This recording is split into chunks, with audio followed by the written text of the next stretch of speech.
Si miran el mapa del sur de Estados Unidos, allí donde la arcilla roja de Alabama se encuentra con el aire sofocante y húmedo, impregnado del olor a pino y asfalto caliente, encontrarán un punto que luce como cualquier otra ciudad industrial moribunda: Anniston, un lugar congelado en el tiempo, la América de una sola planta, torres de agua oxidadas, escaparates vacíos y silencio.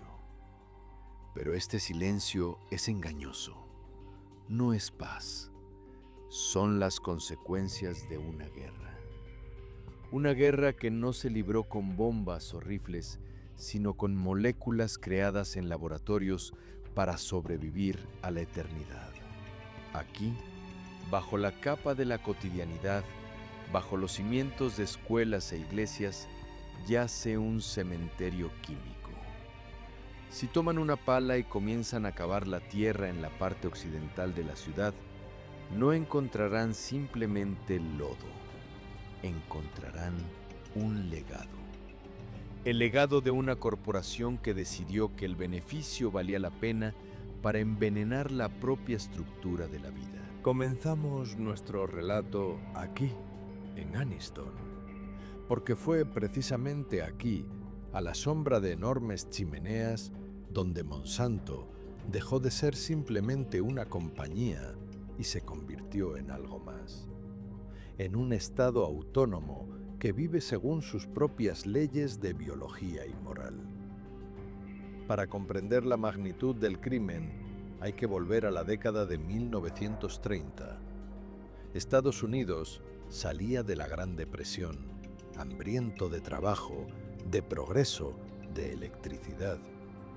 El país necesitaba energía y Monsanto estaba lista para dársela. En 1935, la corporación adquirió una vieja planta de fosfatos en Anniston. Pero no les interesaban los fertilizantes. Les interesaba una sustancia nueva y revolucionaria: bifenilos policlorados, o como los llamaban los ingenieros, PCB. Los químicos de Monsanto llamaban a esta sustancia un milagro. Y desde el punto de vista de la industria, realmente era un milagro. El PCB es un líquido aceitoso de color ámbar, pesado, viscoso y, lo más importante, absolutamente indestructible.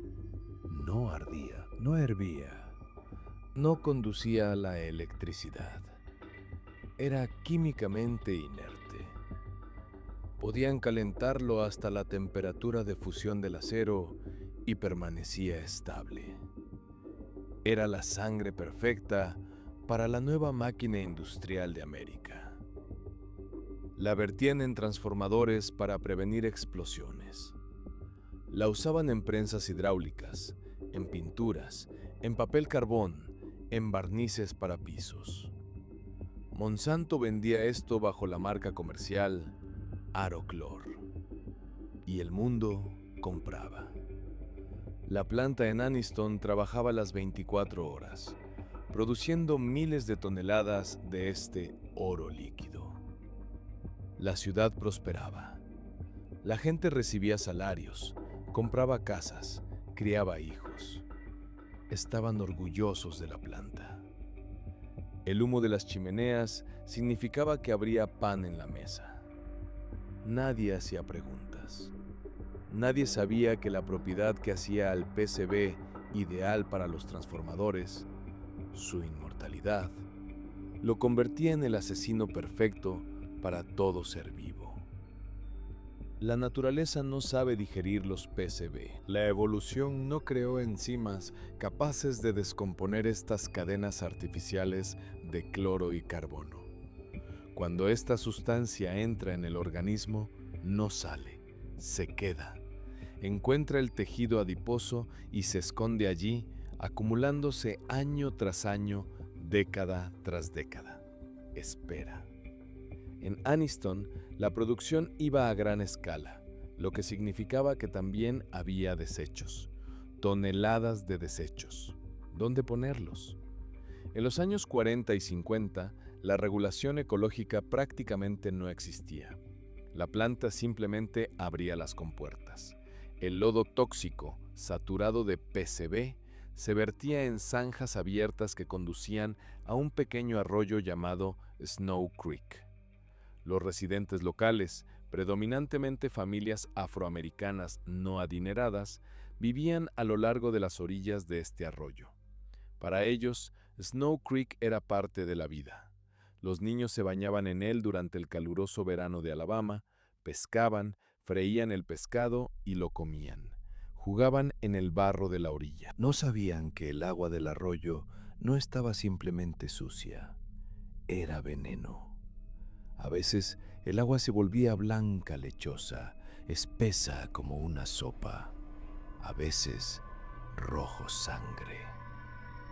Del arroyo emanaba un olor dulzón y acre que irritaba la garganta, pero se acostumbraron a él. Era el olor del dinero, el olor del trabajo. Pero gradualmente comenzaron a suceder cosas extrañas. Los granjeros, cuyos cerdos bebían agua de Snow Creek, notaban que los animales se comportaban de manera inadecuada. Los cerdos dejaban de comer. Su piel se cubría de úlceras, morían entre convulsiones. Las gallinas caían muertas. Los pájaros que se posaban en los árboles a lo largo de la orilla caían al suelo, como abatidos por un francotirador invisible. Los peces en el arroyo nadaban de forma extraña, de lado, con los ojos desorbitados, con las escamas corroídas, como si los hubieran sumergido en ácido. ¿Piensan que Monsanto no lo sabía? Lo sabían todo, hasta la última coma. En 1966, los biólogos de la compañía llevaron a cabo un experimento secreto. Tomaron peces de Snow Creek y los colocaron en un tanque con agua limpia. Los peces murieron en 10 segundos. 10 segundos. La concentración de veneno en sus tejidos era tan alta que eran un residuo tóxico vivo. Luego, introdujeron peces sanos en agua tomada del arroyo. El resultado fue el mismo: muerte en 3 minutos y medio. La piel de los peces comenzaba a desprenderse en jirones. Sangraban por las branquias. El informe aterrizó en el escritorio de la dirección. Allí estaba escrito, negro sobre blanco: el agua en Snow Creek es tóxica para la vida acuática. Nuestros vertidos lo matan todo. ¿Cuál fue la reacción? ¿Horror? ¿Arrepentimiento? No. La reacción fue puramente corporativa. Un cálculo frío y cínico. Dejaron de tomar muestras de agua. La lógica era impecable en su monstruosidad. Si no hay datos, no hay problema. Los abogados de la compañía aconsejaron no crear un rastro de papel que pueda ser utilizado en nuestra contra. En 1969, cuando el mundo miraba el alunizaje del hombre, en las oficinas de Monsanto en San Luis, se decidía el destino de los residentes de Anniston. Se creó un comité sobre el problema de los PCB. Las actas de estas reuniones, que saldrían a la luz solo 30 años después, se leen como confesiones de un asesino en serie. En uno de los documentos, marcado con el sello secreto, un gerente escribe: no podemos permitirnos perder ni un solo dólar de negocio. En otro documento discuten directamente las alternativas: advertir al público y perder ganancias, o guardar silencio y continuar las ventas. El veredicto fue inequívoco: el beneficio es más importante. ¿Sabían que el PCB causa daños sistémicos en el hígado, cloracné, una terrible enfermedad de la piel que cubre el cuerpo con abscesos purulentos, trastornos reproductivos y cáncer? ¿Sabían que sus propios trabajadores morían de tumores cerebrales y cáncer de pulmón con más frecuencia que el promedio nacional? Pero la planta seguía funcionando. Más aún, comenzaron a borrar sus huellas. Los desechos líquidos continuaban vertiéndose en el arroyo y los desechos sólidos, tierra impregnada de veneno y productos defectuosos, los llevaban a un vertedero justo dentro de los límites de la ciudad. Pero el vertedero se llenó. Entonces empezaron a ofrecer esa tierra a los residentes locales. ¿Necesita nivelar su terreno? Tome nuestra tierra gratis. Y la gente la tomaba. Rellenaban con esta tierra los cimientos de sus casas, sus huertos, los parques infantiles. Todo el oeste de Anniston fue literalmente construido sobre cimientos de carcinógenos. Monsanto cimentó su muerte en el futuro de la ciudad. En 1970, la situación se volvió tan crítica que incluso los ingenieros leales a la compañía comenzaron a dar la alarma. En una de las cartas internas se decía: vendemos un producto que puede ser un contaminante global comparable a la lluvia radiactiva. Comparen la magnitud. Lluvia radiactiva. Entendían lo que hacían. Entendían que estaban creando una zona de exclusión, solo que sin alambre de púas. Pero la máquina no se detenía. El Aroclor traía millones. Era un monopolio. Monsanto era el único productor de PCB en América del Norte. Renunciar a la producción significaba entregar el mercado, significaba admitir la culpa. Y eligieron la estrategia de la defensa total. Negación, ocultamiento, mentiras. Cuando en la década de 1970 el Estado comenzó sus tímidos intentos de regular las emisiones, Monsanto ya se había preparado. Realizaron sus propias investigaciones que probaban la seguridad de los PCB. Contrataban médicos que decían a los trabajadores que sus úlceras y su tos eran resultado de una mala higiene o del tabaquismo. Luz de gas a escala industrial. Se inculcaba a la gente que ellos mismos eran culpables de sus enfermedades, mientras la planta arrojaba a la atmósfera toneladas de polvo tóxico. Durante 40 años, en Anniston se vertieron, según los cálculos más modestos, 27,000 toneladas de PCB. No es una errata, 27,000 toneladas. Para envenenar 1 millón de litros de agua, basta una gota. Aquí la cuenta se hacía en convoyes ferroviarios. Los residentes de Anniston comenzaron a morir, en silencio, uno tras otro. Cáncer de mama en mujeres de 30 años. Cáncer de próstata en hombres de 40. Diabetes en niños. Extrañas enfermedades autoinmunes. Los médicos en el hospital local solo se encogían de hombros. Genética, decían. Ecología. Pero nadie miraba a la chimenea. Nadie conectaba estas muertes en una sola cadena. David Baker, un activista local cuyo hermano menor murió por la ruptura de un pulmón a la edad de 16 años, diría más tarde: vivíamos en una cámara de gas sin paredes. Respirábamos esto, comíamos esto, lo llevábamos en nuestra piel. Y lo más aterrador, estábamos agradecidos a Monsanto por el trabajo. Esta es la diabólica genialidad de la esclavitud industrial.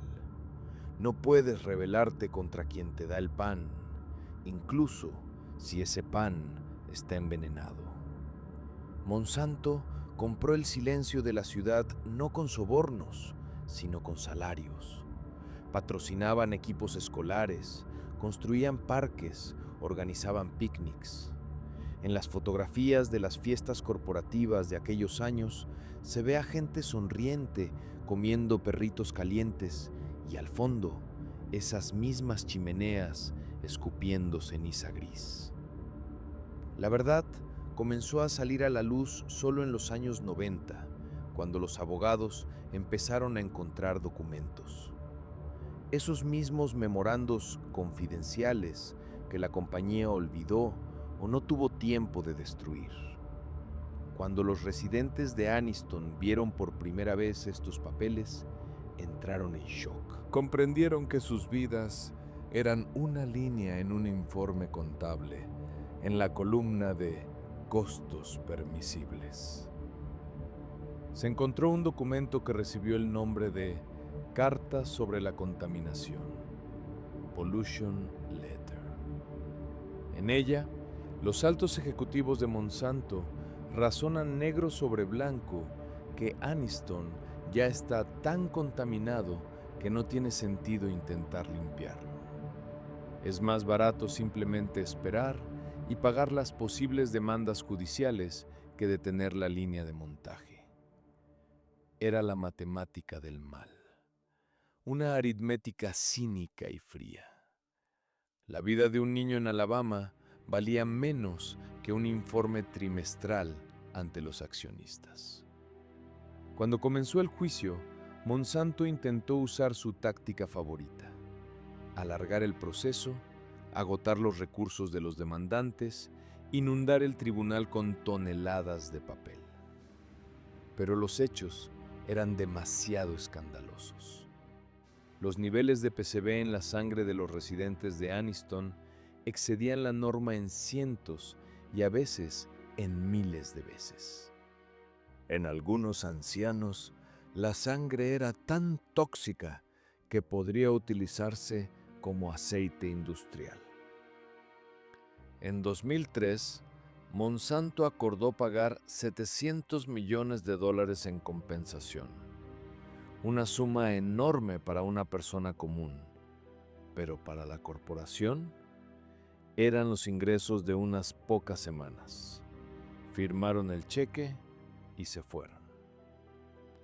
Cerraron la producción de PCB en Anniston ya en 1971, pero no por conciencia, sino porque encontraron productos más rentables y menos escandalosos. Pero el veneno se quedó. Hoy, si llegan a Anniston, verán una ciudad fantasma, barrios enteros demolidos. La tierra sobre la que se alzaban las casas está cercada con vallas con carteles de peligro. Allí no crece nada, excepto una hierba dura y mutada.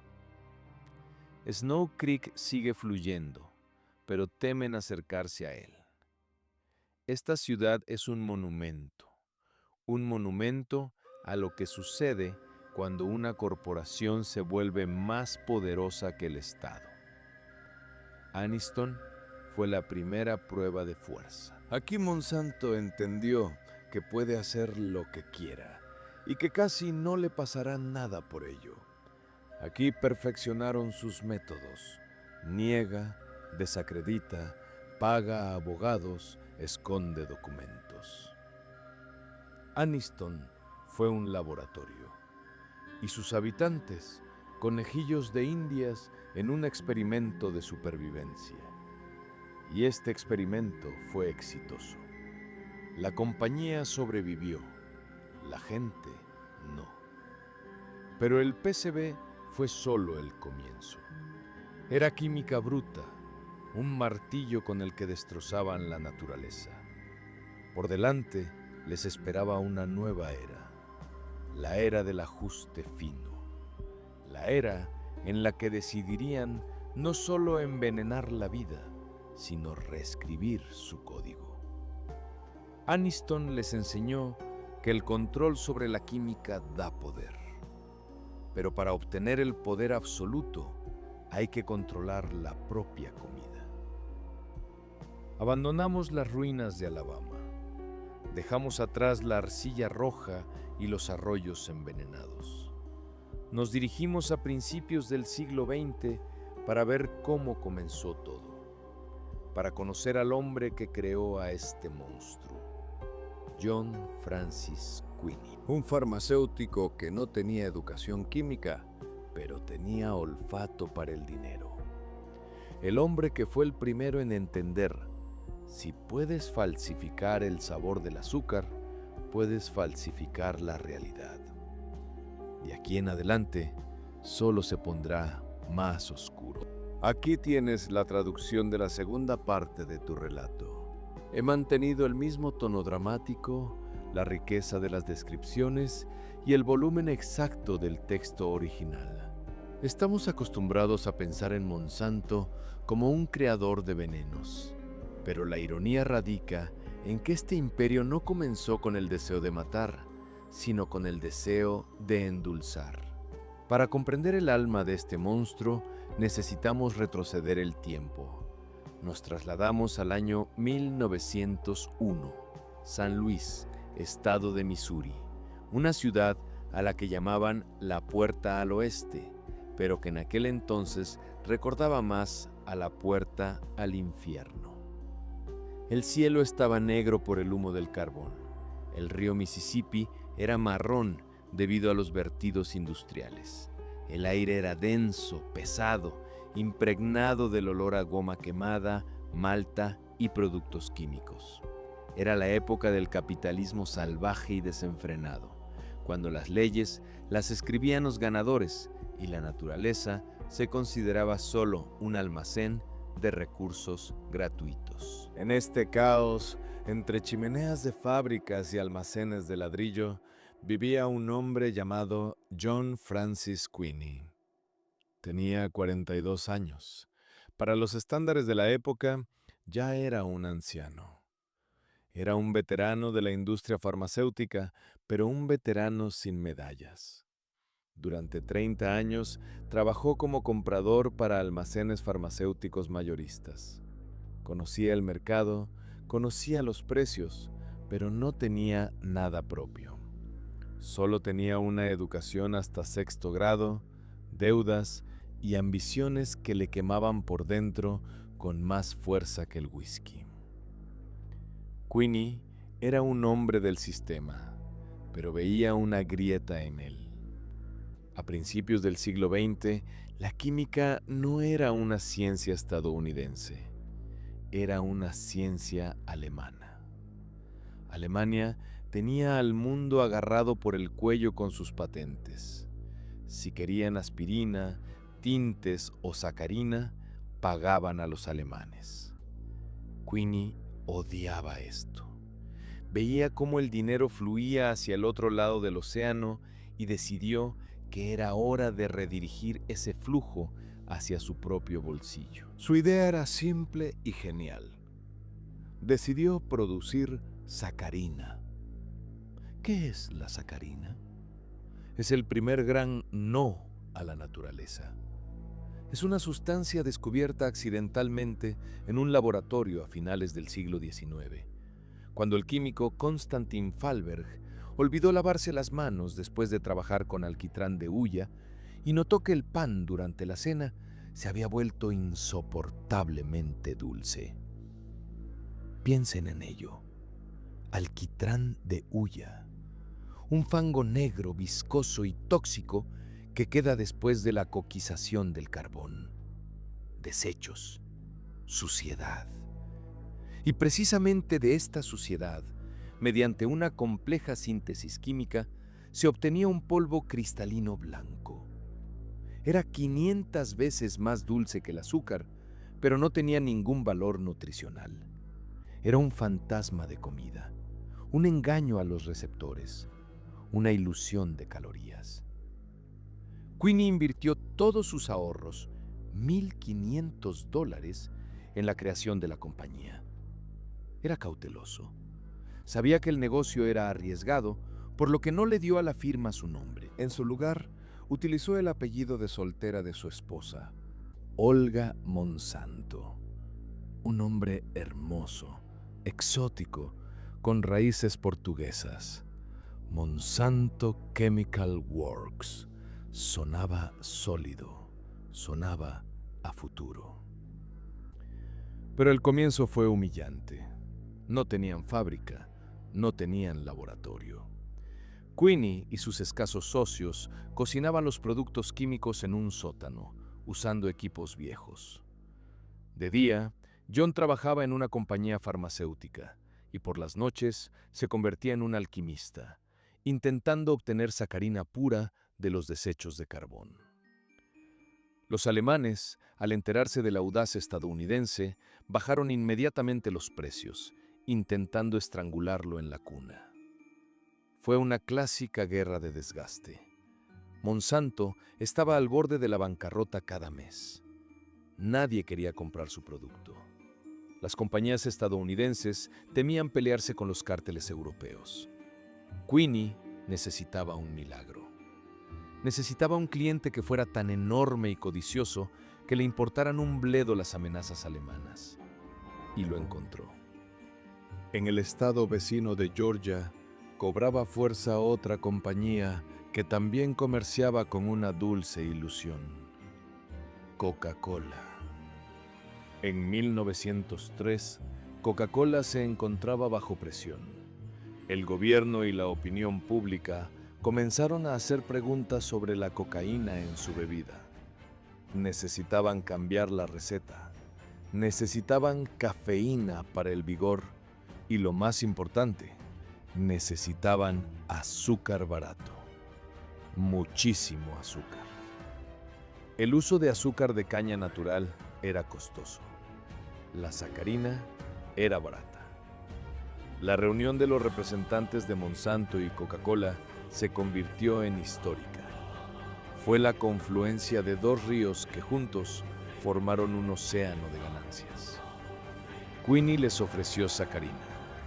Luego les ofreció cafeína. Luego, vainillina. Este fue el primer gran contrato de Monsanto y definió el ADN de la corporación para el siglo venidero. Comprendieron. No es necesario vender el producto final al consumidor. Es mucho más rentable ser una eminencia gris, el proveedor de ingredientes para los gigantes. Ser una fuerza invisible dentro de la botella de refresco, dentro de la pastilla, dentro de la lata de conservas. La sacarina se convirtió en un éxito, pero tenía un enemigo poderoso. Harvey Willey, el químico jefe del Departamento de Agricultura de los Estados Unidos, inició una cruzada contra los aditivos artificiales. Willey era un idealista. Creía que la comida debía ser comida y no un conjunto de fórmulas químicas. Llamaba a la sacarina un engaño y un veneno potencial. Intentó prohibir su uso en productos alimenticios. Y aquí, Monsanto mostró sus dientes. Queenie no se disculpó, no se justificó, pasó al ataque. Utilizó sus conexiones, cabilderos y abogados. La batalla llegó hasta el mismísimo presidente Theodore Roosevelt. La leyenda cuenta que cuando Wiley le dijo al presidente que la sacarina era perjudicial para la salud, Roosevelt, que consumía sacarina por consejo de su médico para no engordar, estalló. Cualquiera que diga que la sacarina es perjudicial es un idiota. Fue una victoria. La sacarina permaneció en el mercado. Wiley finalmente renunció. Monsanto venció al Estado. Esa fue la primera lección. La ciencia es importante, pero la política es más importante. Si el presidente está de tu lado, la toxicología no importa. El negocio fue viento en popa. La fábrica en San Luis se expandía. Del sótano se mudaron a enormes naves de ladrillo. Las chimeneas humeaban las 24 horas. El surtido crecía. Ahora producían no solo sacarina, hacían cafeína extrayéndola de los desechos de la producción de té. Hacían vainillina, sintetizándola del aceite de clavo y más tarde de la lignina, un residuo de la industria papelera.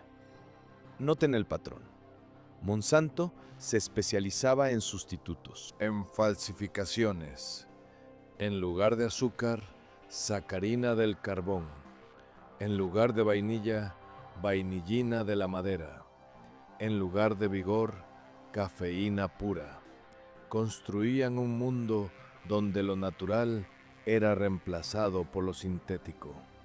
Y esto sintético era más barato, más estable y más rentable.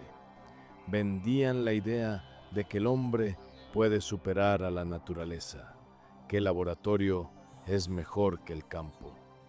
Para 1917, Monsanto ya no era una startup, era un jugador poderoso.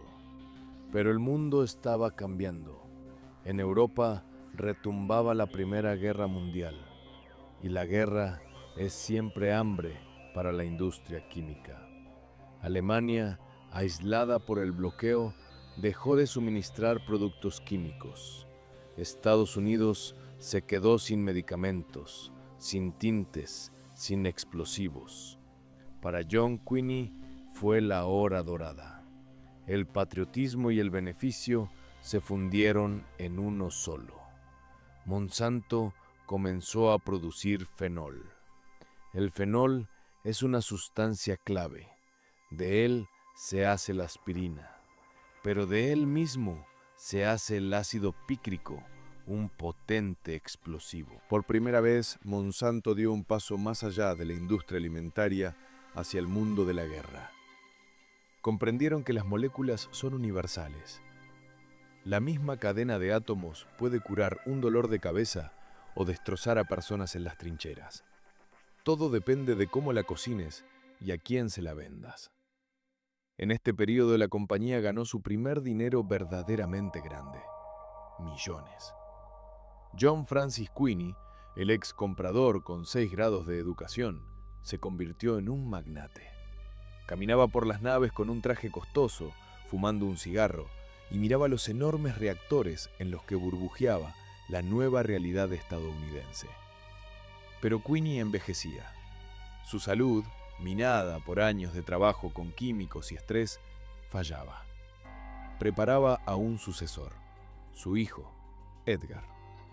Edgar Quinney era una persona completamente diferente. Si el padre era un hombre de negocios duro, de la vieja escuela, el hijo era un visionario.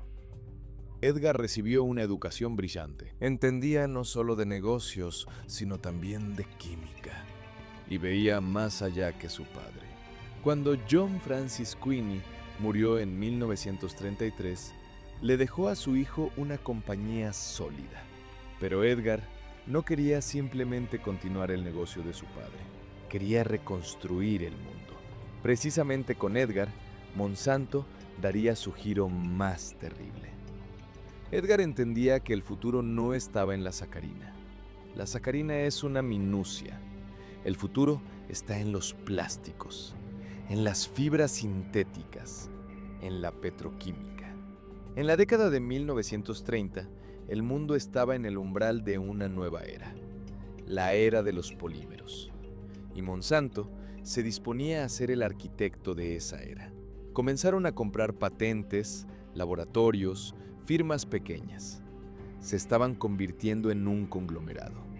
Pero en esta carrera por el progreso, algo se perdió. Si John Quinney al menos conocía a sus trabajadores por su nombre, para la nueva estructura corporativa, las personas se convirtieron simplemente en un recurso, igual que el carbón, el azufre o el cloro. En los laboratorios de Monsanto en los años 30, reinaba una atmósfera de euforia. Los químicos se sentían dioses. Parecía que no había nada imposible. ¿Necesitan vidrio irrompible? Lo sintetizaremos. ¿Necesitan tela que no se arrugue? La haremos. ¿Necesitan un líquido que no arda? Por favor. Precisamente en este momento, en la intersección de la ambición y la ciencia, tropezaron con un grupo de sustancias que parecían ideales. Eran aceitosas, resistentes y baratas. Eran los bifenilos policlorados. Esos mismos PCB que más tarde destruirían Aniston. Pero en los años 30 nadie pensaba en las consecuencias. Pensaban en las oportunidades. Edgar Quinney dio luz verde a la producción en masa. Veía en esto un nuevo cimiento para la industria estadounidense. La ironía del destino, una compañía llamada en honor a una mujer, Olga Monsanto, se convirtió en el símbolo de la fuerza más agresiva, masculina y dominante del planeta. Una fuerza que no pide, sino que toma. Finales de la década de 1930. Las nubes se vuelven a espesar sobre Europa. Hitler está en el poder. El mundo se prepara para la segunda carnicería mundial. Y Monsanto está preparada para ella mejor que nadie. Ahora no es simplemente un productor de edulcorantes, es un activo estratégico. Es parte del complejo militar industrial. Aprendieron a hacer fenol, aprendieron a hacer plástico, aprendieron a hacer goma. Pero pronto, el gobierno de los Estados Unidos acudirá a ellos con una tarea de un orden completamente diferente. Una tarea que requerirá de ellos la participación en el proyecto más secreto y más letal en la historia de la humanidad. El imperio de la dulce mentira había terminado. Comenzaba la era del fuego. Dejamos a Edgar Quinney en su despacho, donde en las paredes cuelgan mapas del mundo y sobre la mesa yacen informes de ganancias. Mira por la ventana a las chimeneas humeantes de San Luis y comprende. Ahora pueden hacerlo todo, absolutamente todo, y nadie los detendrá. Los alquimistas vencieron. Pero el oro que crearon pronto comenzará a emitir radiación. Cuando miran las viejas fotografías de la década de 1940, el mundo parece en blanco y negro. Pero para la industria química, érale un naranja brillante por las llamas, gris por el plomo y, lo más importante, invisible. Invisible porque la verdadera guerra no se libraba solo en las trincheras de Normandía o en las selvas de Guadalcanal. Se libraba en las retortas, en los autoclaves y tras las puertas cerradas de laboratorios donde hombres en batas blancas decidían quién viviría y quién moriría, reordenando átomos en la red molecular. Para 1941, Monsanto ya no era esa modesta tiendecita que comerciaba con sacarina. Era un titán. Edgar Quinney, el hijo del fundador, había convertido la compañía en un estado dentro del estado. Y cuando la sombra de la esvástica se cernió sobre el mundo, el gobierno de los Estados Unidos no acudió a los generales, acudió a los químicos. La guerra es, ante todo, logística. Y en 1942, Estados Unidos se enfrentó a una catástrofe. El imperio japonés había capturado el sudeste asiático, Malasia, Indonesia, regiones que suministraban el 90% del caucho natural, quedaron en manos del enemigo. Imaginen un ejército moderno sin goma. Los tanques no avanzan, los aviones no aterrizan, los camiones se detienen, las máscaras de gas se desmoronan. Sin goma, la maquinaria militar de Estados Unidos habría sido un montón de chatarra costosa. El gobierno acudió a Monsanto con una orden simple: háganos caucho, no de madera, de petróleo, de gas, de la nada. Háganlo para ayer. Y Monsanto respondió. La respuesta se llamaba estireno. El estireno es un monómero, un hidrocarburo líquido que, al polimerizarse, se convierte en plástico sólido o, al mezclarse con butadieno, en caucho sintético. Los químicos de la compañía trabajaron en un régimen que hoy llamarían una marcha de la muerte. La planta en Texas City, construida en tiempo récord, se convirtió en el corazón de esta operación. Era una catedral de tuberías y acero, erigida sobre los pantanos del Golfo de México. Allí, entre el calor, los mosquitos y los vapores de benceno, Monsanto logró lo imposible. Le dieron ruedas al ejército, sintetizaron miles de toneladas de estireno que se destinaron a la producción de neumáticos para los jeeps Willys, para los bombarderos B-17, para las lanchas de desembarco. Pero el estireno tenía otro uso. Si no se mezcla con caucho, sino que simplemente se polimeriza, se convierte en poliestireno, un plástico sólido, ligero y transparente. Durante la guerra se volvió indispensable para los radares, el aislamiento de cables y piezas de las cabinas de los pilotos. Monsanto literalmente vistió al ejército estadounidense con una nueva piel sintética, y el ejército pagó generosamente. Las ganancias de la compañía se dispararon hasta el cielo. El patriotismo resultó ser el modelo de negocio más rentable de la historia. Pero el caucho y el plástico eran solo la parte visible del iceberg.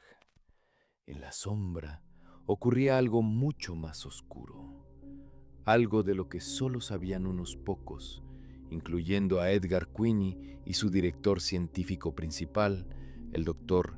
Charles Thomas.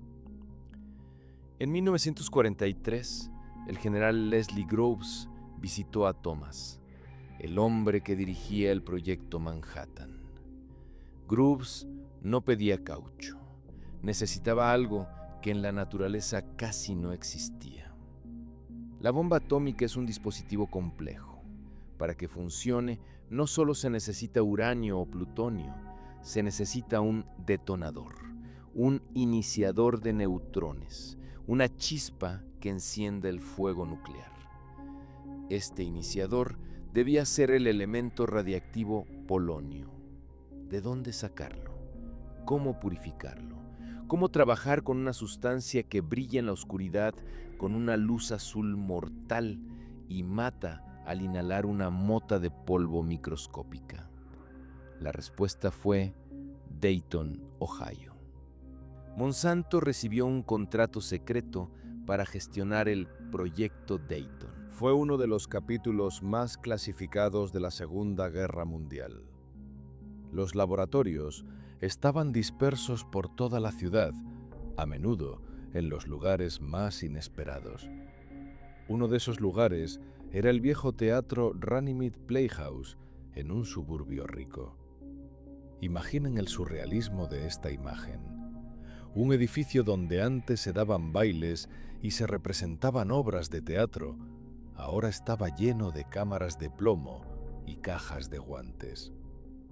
Los científicos de Monsanto, trabajando tras gruesos vidrios, aislaban polonio 210. Era un trabajo con pura muerte. El polonio es un fuerte emisor alfa. Destruye la estructura del ADN simplemente estando cerca. Pero los químicos de Monsanto lo lograron. Desarrollaron métodos de purificación, crearon tecnologías para el manejo seguro, en la medida de lo posible, de los isótopos. Fue precisamente en los laboratorios de Monsanto, bajo la dirección del Dr. Thomas, donde se creó el Urchin, el detonador de neutrones para las bombas Little Boy y Fat Man. Cuando el 6 de agosto de 1945 estalló un segundo sol sobre Hiroshima, en ese fuego había parte del trabajo de Monsanto.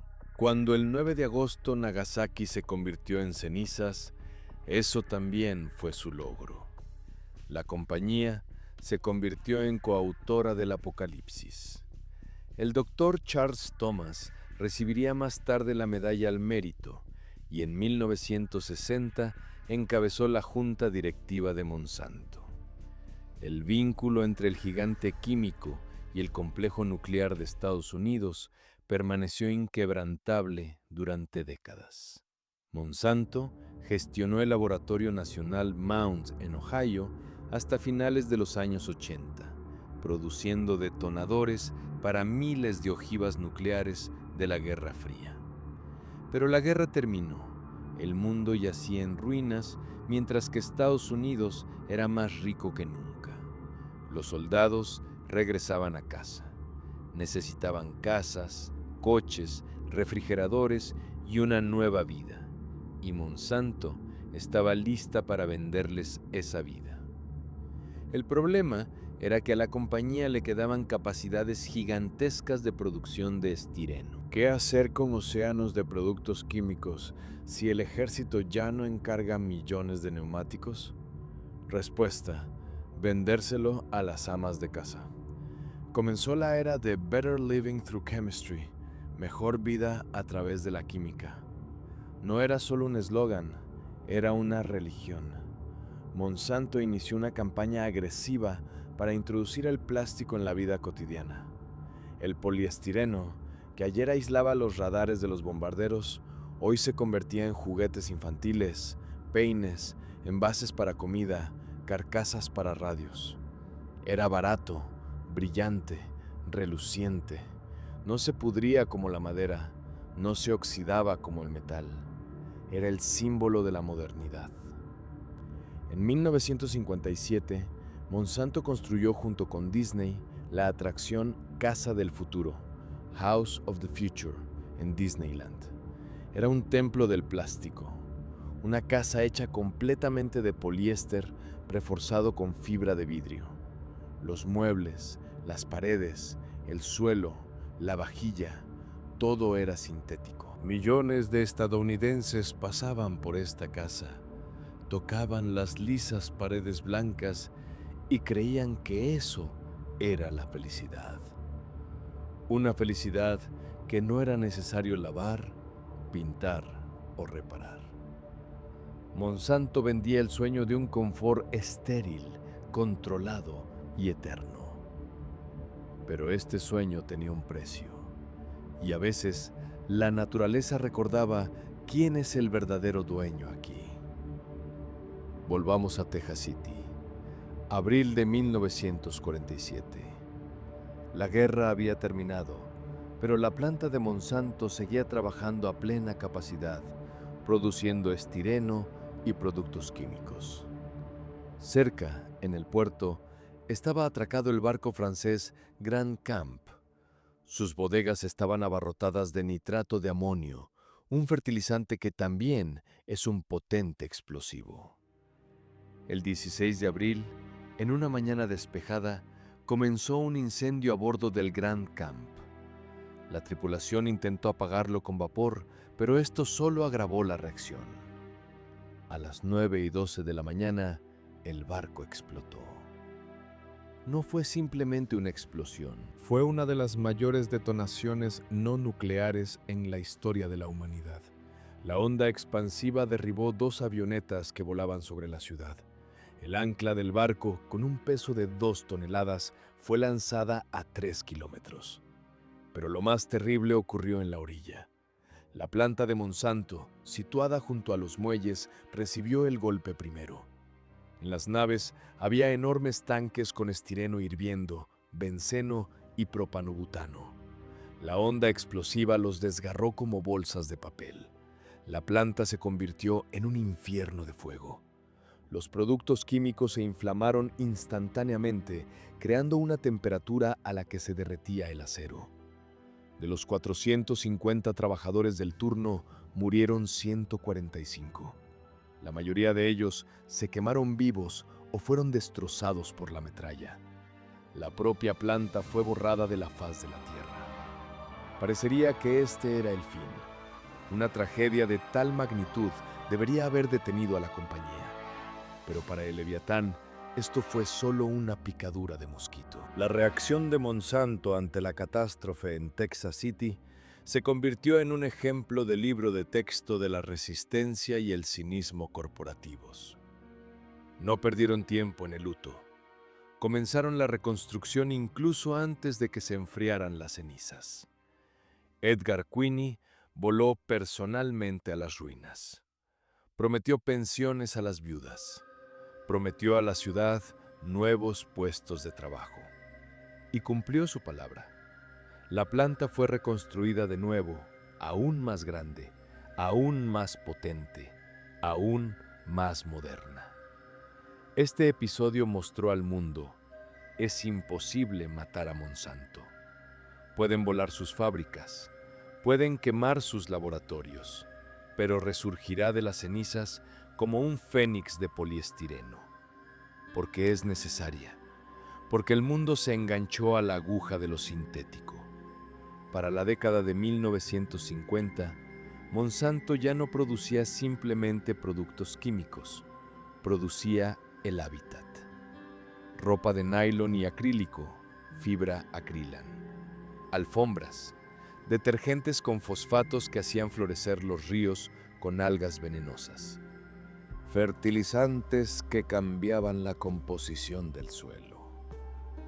La compañía se volvió omnipresente. Estaba en su desayuno, en su coche, en la ropa de sus hijos. Se convirtió en la infraestructura invisible de la civilización de consumo. Pero tras la fachada brillante de la casa del futuro en Disneyland, se escondía la podredumbre. El plástico no se descomponía. Los vertederos crecían. Los ríos espumeaban por los detergentes. Los trabajadores en las fábricas seguían muriendo en silencio de leucemia provocada por el benceno. Y, por supuesto, el proyecto nuclear no desapareció.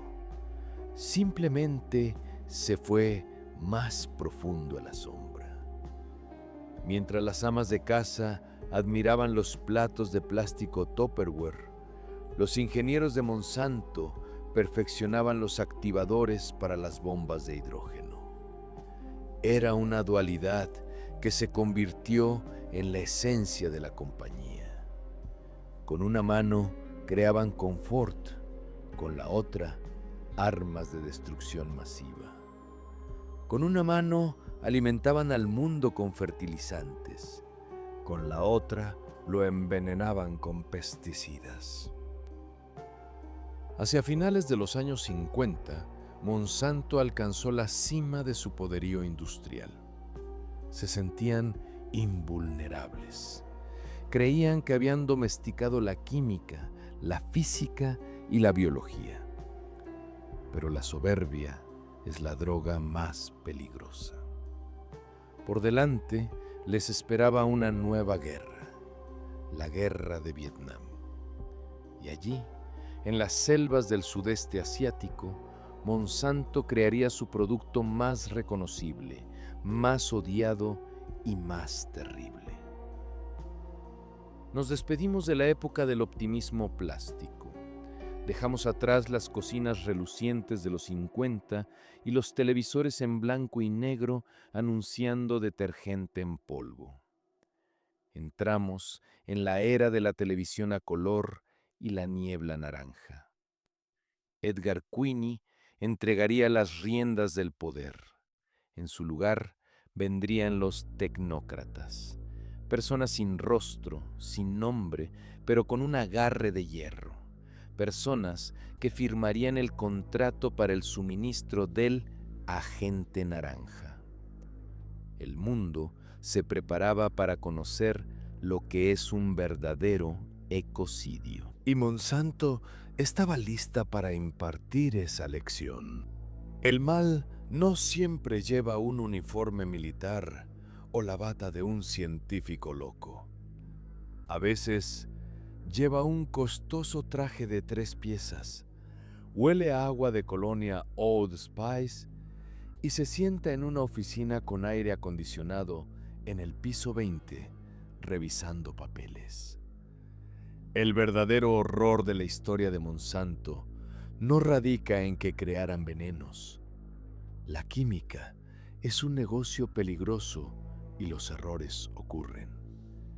El verdadero horror radica en ese momento en que el error se convierte en estrategia.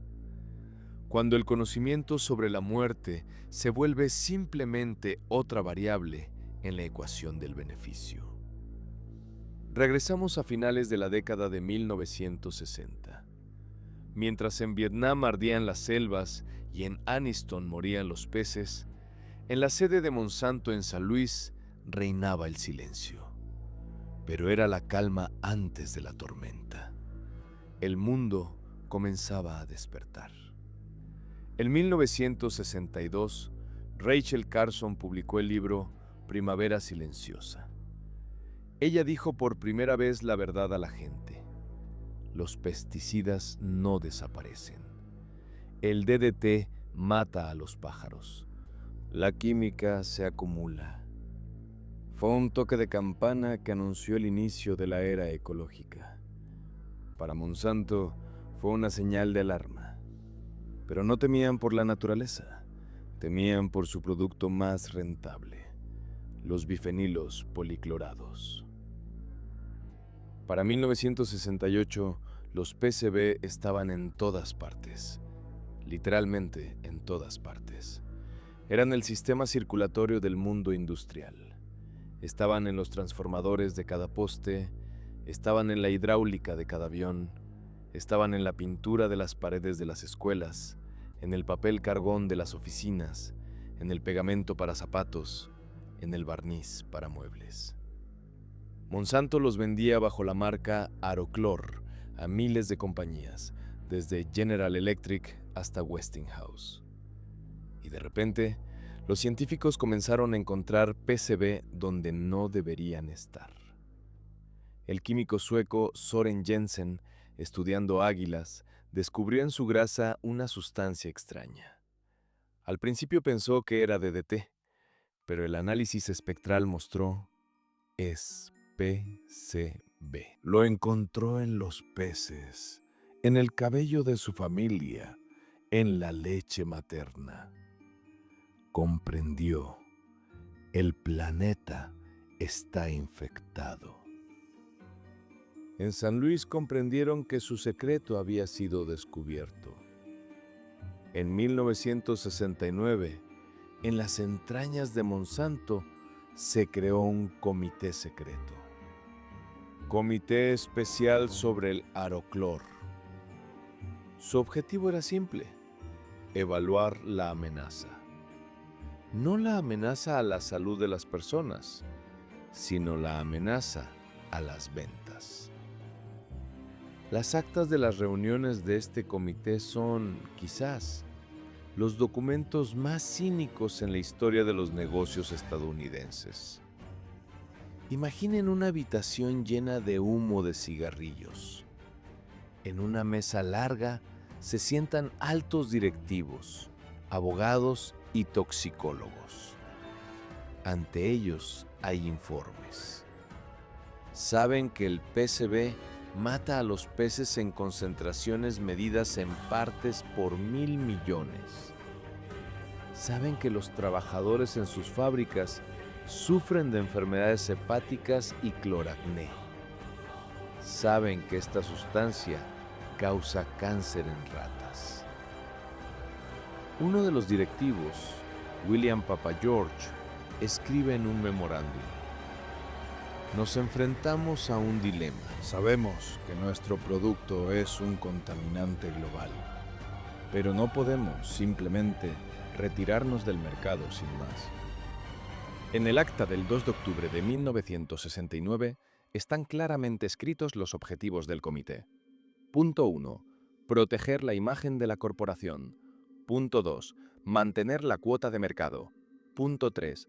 Minimizar los gastos judiciales. Nótese que no hay ningún punto que diga salvar vidas o limpiar los ríos.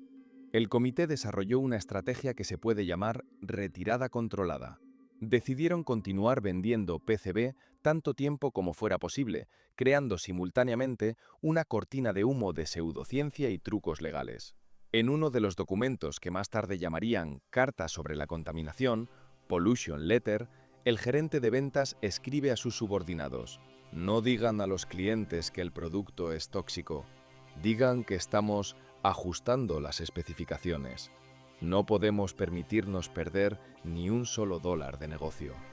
Era una mentira en estado puro. Monsanto sabía que el PCB se lixivia de la pintura, se evapora del plástico, se filtra de los viejos transformadores. Sabían que estaban haciendo el mundo tóxico por siglos. Pero el beneficio de las ventas de Aroclor era de $22 millones al año. Ajustado a la inflación, hoy serían cientos de millones. El beneficio bruto, 40 a 50%. Era dinero fácil, dinero narcótico. En 1970 ocurrió una catástrofe que debería haberlo detenido todo. En Japón, el incidente Yusho. Miles de personas se envenenaron con aceite de arroz en el que accidentalmente cayeron PCB de un intercambiador de calor en una fábrica. Los síntomas eran aterradores. La gente se cubría de abscesos negros, se les caían las uñas, se les ennegrecían las encías. Las mujeres daban a luz a bebés negros, recién nacidos con la piel marrón oscuro y cerebros subdesarrollados. Era un ejemplo vivo de lo que hace el producto de Monsanto con el ser humano. La información llegó a San Luis. El toxicólogo jefe de la compañía, el doctor George Levinskas, escribió a sus colegas: los eventos en Japón confirman nuestros peores temores. El PCB es un veneno sistémico. Pero, en lugar de dar la alarma, Levinskas ordenó cambiar la metodología de los experimentos. En los laboratorios de Monsanto comenzaron a realizar estudios en ratas, pero los resultados se ajustaban a la respuesta deseada. Si las ratas morían de cáncer, las excluían de las estadísticas. Si se les agrandaba el hígado, a esto lo llamaban reacción adaptativa y no enfermedad. Levinskas es una figura que merece un círculo separado del infierno. Un hombre inteligente y educado que dedicó su vida a probar que lo negro es blanco. Editaba personalmente los artículos para revistas científicas, eliminando de allí las palabras carcinógeno y mortal. Creó un lenguaje de eufemismos en el que al veneno lo llamaban agente activo y a la muerte respuesta biológica. Ganaron tiempo, año tras año. Desde 1969 hasta 1977, cuando la producción de PCB en Estados Unidos fue finalmente prohibida, Monsanto vendió otros cientos de miles de toneladas. Exprimieron este limón hasta la última gota, sabiendo que ese jugo estaba envenenado. Actuaron como el capitán de un barco que se hunde, que, en lugar de salvar a los pasajeros, les vende boletos para los botes salvavidas. Más aún, engañaron a sus clientes. Compañías como Westinghouse y General Electric compraban Aroclor, creyendo en las garantías de Monsanto sobre su seguridad. Cuando comenzaron los juicios, Monsanto se lavó las manos. Solo somos proveedores de materia prima, decían sus abogados. ¿Cómo la usaron ustedes? Es su problema. En 1975, 2 años antes de la prohibición total, una auditoría interna mostró que la propia Monsanto no sabía dónde habían ido a parar millones de libras de PCB. Simplemente se perdieron en el ecosistema, en los ríos, en los vertederos, en el océano. Había otro detalle que mostraba el grado de su cinismo: la eliminación. Cuando los clientes preguntaban cómo deshacerse de los viejos líquidos de transformadores, Monsanto recomendaba quemarlos. Pero olvidaron mencionar que con la incineración a baja temperatura, el PCB se convierte en dioxina, ese mismo superveneno del agente naranja. De esta manera, los consejos de Monsanto llevaron a que por todo Estados Unidos, de las chimeneas de las plantas incineradoras de basura, saliera humo de dioxina. Convirtieron el problema de la contaminación del agua en un problema de contaminación del aire. Globalizaron el veneno. Pero lo más aterrador en los documentos del Comité sobre el Aeroclor es su calma. No hay pánico allí. No hay tormentos morales. Allí solo hay un cálculo frío, gráficos, tablas, pronósticos.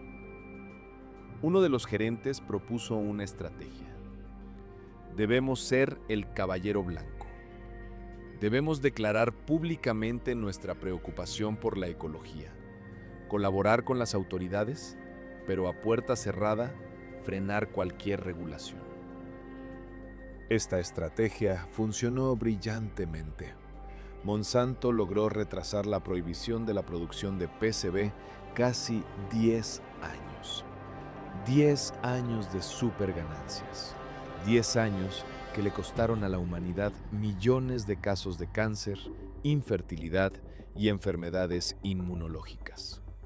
Cuando en 1977 la planta en Anniston finalmente detuvo la línea de producción de PCB, los trabajadores lloraban, no de alegría, de miedo a perder el trabajo. Monsanto les había lavado el cerebro tanto que temían al desempleo más que al cáncer. Pero para ese momento, el Leviatán ya había preparado un reemplazo.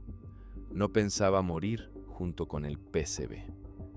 Mientras los abogados se defendían de las demandas por los productos químicos, en los laboratorios de la compañía maduraba una nueva idea.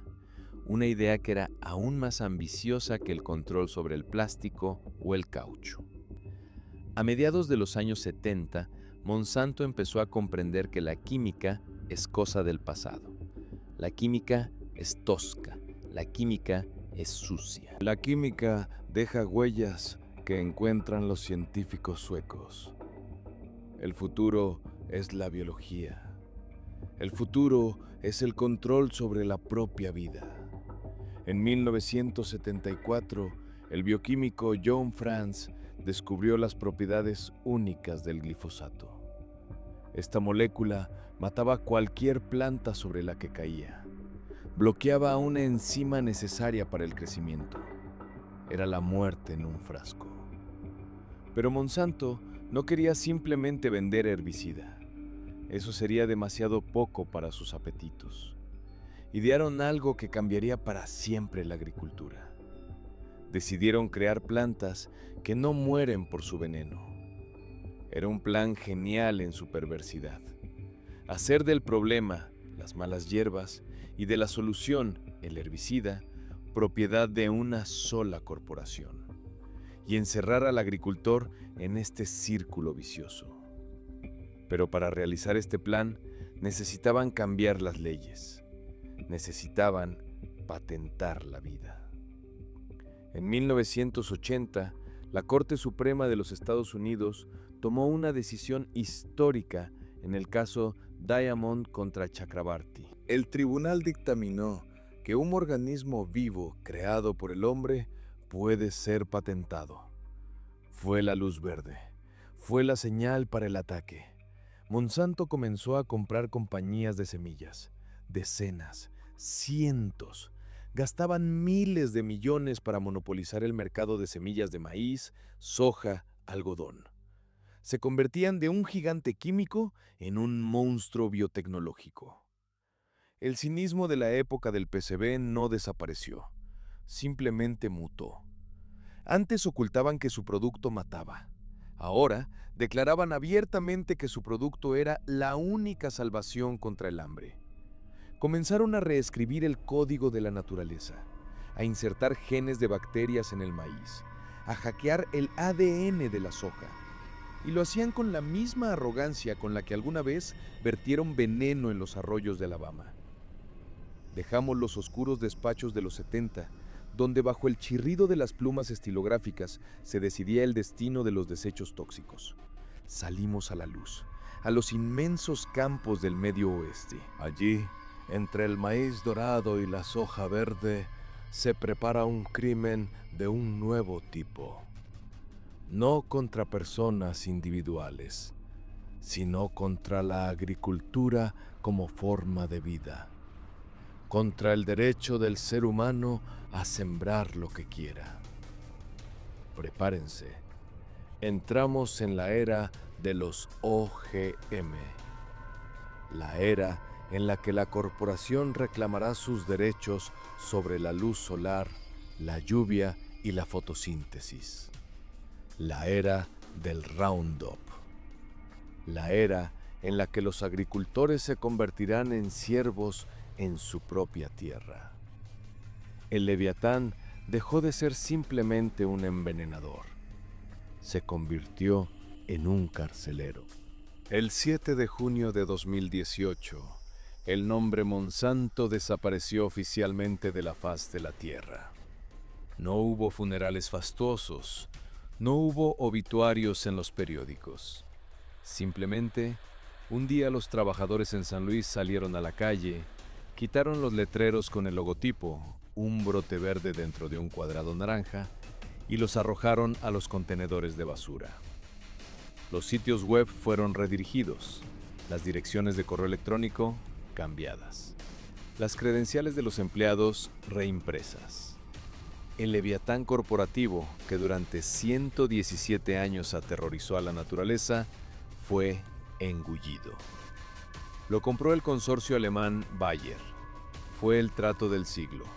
63.000 millones de dólares en efectivo. La mayor adquisición de una empresa alemana en el extranjero en toda la historia. En los círculos empresariales lo llamaron un matrimonio celebrado en el infierno.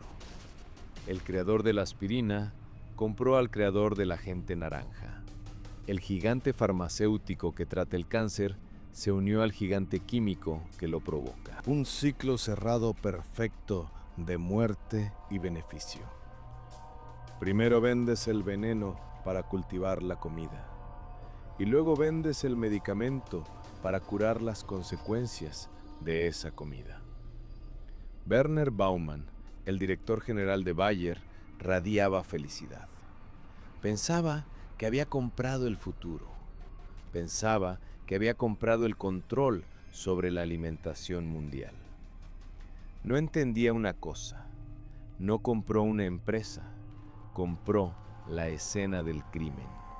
Y compró la responsabilidad por todos los cadáveres escondidos en el armario. Apenas 6 semanas después del cierre del trato, el armario se abrió. En un tribunal de San Francisco comenzó la audiencia del caso Johnson contra Monsanto. El demandante, Dwayne Lee Johnson, no se parecía al típico enemigo de una corporación. Era un afroamericano tranquilo y modesto, jardinero escolar de Benicia, California. Su trabajo consistía en mantener el orden en los patios escolares, matar las malas hierbas para que los niños pudieran jugar al fútbol. Para ello utilizaba Ranger Pro, una versión profesional y altamente concentrada del Roundup. Llevaba a la espalda un tanque con el químico. Confiaba en las instrucciones. Allí estaba escrito que era seguro. Más seguro que la sal de mesa, decían los folletos publicitarios. Pero un día, la válvula de su pulverizador se rompió. El chorro de herbicida le golpeó en la cara. Se empapó por completo. La ropa, la piel, el cabello, todo quedó impregnado de glifosato. Poco después, aparecieron extrañas erupciones en su cuerpo. Los médicos al principio no entendían qué era y luego dieron el diagnóstico. Linfoma no Hodgkin, cáncer del sistema linfático, fase terminal. Su cuerpo se cubrió de úlceras. La piel literalmente se le caía. En la sala del tribunal, Johnson no podía estar sentado mucho tiempo. Le dolía. El jurado veía a un hombre que moría en vida y sabía que la causa de ello era el líquido de la garrafa verde. Pero lo más aterrador en este proceso No fueron las fotografías de las úlceras. Lo más aterrador fueron los papeles, los llamados Monsanto Papers. Durante la preparación para el juicio, los abogados de Johnson obtuvieron acceso a la correspondencia interna de la compañía. Millones de páginas, correos electrónicos, notas de servicio, informes de toxicólogos. Y lo que encontraron allí hizo que se les helara la sangre. Se descubrió que Monsanto sabía de los riesgos desde hacía décadas. En una carta, la científica de la compañía, Donna Farmer, escribe: "No podemos decir que el Roundup no causa cáncer, porque no hemos realizado las pruebas necesarias sobre la carcinogenicidad de la formulación. Solo hicimos pruebas sobre el glifosato puro". Este es un momento clave. Monsanto siempre probaba solo la sustancia activa, pero vendían una mezcla de glifosato y surfactantes, tensioactivos, que ayudaban al veneno a penetrar en las hojas. Estos aditivos hacían la mezcla cientos de veces más tóxica que el glifosato puro, y ellos lo sabían. En otra carta se discutía la estrategia de ghostwriting, escritura fantasma. Los empleados de Monsanto escribían artículos científicos probando la seguridad del herbicida, y luego pagaban a científicos independientes para que pusieran sus nombres bajo ellos. "Nosotros lo escribiremos y ellos simplemente lo editarán y firmarán", se decía en la correspondencia. Era una fábrica de mentiras. Una cinta transportadora industrial de producción de ciencia falsa. Atacaban a periodistas, desacreditaban a científicos de la OMS, crearon organizaciones enteras de fachada con nombres como Revisión Académica para publicar artículos elogiosos sobre los OGM. Pero el momento más desgarrador del juicio llegó cuando el abogado de Johnson mostró al jurado la grabación de una llamada telefónica. Después de que Lee Johnson enfermara por primera vez, llamó a la línea directa de Monsanto. Quería saber, ¿podría ser por el Roundup? Estaba asustado. Fue educado. La operadora anotó sus datos. Prometió que un especialista le devolvería la llamada. Nadie le devolvió la llamada. Llamó una vez más. Y otra. Silencio. Para la corporación, él era un error estadístico. Su dolor no valía el precio de una llamada telefónica. El 10 de agosto de 2018, el jurado regresó con el veredicto. En la sala del tribunal reinaba un silencio que se podía cortar con un cuchillo. Dwayne Johnson estaba sentado con la cabeza baja. Los abogados de Monsanto miraban sus costosas tabletas. El juez leyó la decisión. Culpables. Culpables de negligencia. Culpables de ocultar información. Culpables de actuar con malicia, dolo. Compensación, $289 millones. La sala exhaló. No fue solo una victoria, fue una paliza. Fue un castigo bíblico. Pero el verdadero golpe no fue para las cuentas de Monsanto, que ya no existían, sino para las acciones de Bayer. A la mañana siguiente, en la bolsa de Frankfurt, comenzó el pánico. Las acciones de Bayer se desplomaron un 10%, destruyendo $11.000 millones de capitalización en un solo día. Werner Baumann, el arquitecto del trato, despertó en una pesadilla. Comprendió que había comprado el Titanic después del choque con el iceberg. Y esto fue solo el principio. El caso Johnson abrió las compuertas. Miles de personas enfermas de cáncer comprendieron. No solo nos engañaron, nos envenenaron. Y ahora está probado por un tribunal. En 2019, en el tribunal aparecieron los esposos Pilliot, Alba y Alberta. Usaron Roundup en su terreno durante 30 años. Ambos enfermaron de linfoma no Hodgkin. Querían vivir su vejez juntos, y en lugar de eso, pasaban por quimioterapia en habitaciones contiguas. El jurado les concedió $2.000 millones. $2.000 millones. Fue una señal al mercado. La marca es tóxica. El producto es tóxico. El modelo de negocio está muerto. Bayer se encontró atrapada. Intentaron apelar. Contrataron a los mejores abogados. Pero la ola de demandas crecía como un tsunami. Para 2020, el número de demandantes superó las 100.000 personas. Al final, para detener la hemorragia, Bayer acordó pagar más de $10.000 millones para resolver la mayoría de las demandas. $10.000 millones. Es casi la quinta parte de la suma que pagaron por la compra de la compañía. El legado de John Francis Quinney, que comenzó con la sacarina en 1901, terminó con el mayor fiasco corporativo del siglo XXI. ¿Pero desapareció el monstruo? El nombre Monsanto ha sido borrado, pero las fábricas trabajan. El glifosato se sigue produciendo. Las semillas Roundup Ready se siguen sembrando en millones de hectáreas en Brasil, Argentina, Estados Unidos y Canadá.